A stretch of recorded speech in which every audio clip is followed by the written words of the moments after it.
তুমি যদি free fire খেলো তাহলে আমার কথাগুলো মনোযোগ দিয়ে শুনবা, জীবনে একটা কিছু শিক্ষা পাইতে পারো।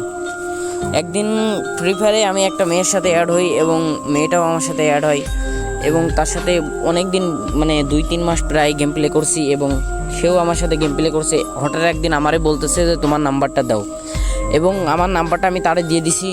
সে এবার ইমোইতে যায় আমারে নক দিছে এবং তার সাথে 8-9 মাস পর্যন্ত কথা হওয়ার পরে একদিন বলতেছে যে জান আমারে 100 মতো ডায়মন্ড টপ আপ করে দাও। অবশ্যই দিছি, 100 ডায়মন্ড টপ আপ করে দেওয়ার পরেও কোনো কিছুই নাই। এবং তার কিছুদিন পরে যাওয়ার পরে আবার বলতেছে জান আমারে না একটা অমুক একটা জিনিস আমার পছন্দ হয়েছে, ওইটা আমারে কিনে দাও। এবার দিছি, তারপরেও একদিন বলতেছে যে জান আমার টাকা লাগবে, কিছু টাকা দাও। এবার তারে আমি 1000 টাকা দিছি। দেওয়ার পরে এবং ইমোতে অনেক দিন কথা বলার পরেও আমরা গেমেও প্রত্যেক দিন নিয়মিত গেম খেলতাম, গ্রুপে অনেক আড্ডা দিতাম। এবং একদিন বলতেছে যে জান আমার আর রিলেশনটা রাখা হবে না। আমি বলতেছি কেন? জান বলতেছে যে আমার বাসা থেকে ফ্যামিলি থেকে অনেক চাপ দিতেছে। তা আমি বলতেছি চাপ দিতেছে তাহলে কি করব? তো বলতেছে যে জান আজকে থেকে তোমার সাথে আর কথা হবে না, তোমারে ব্লক মেরে দিলাম।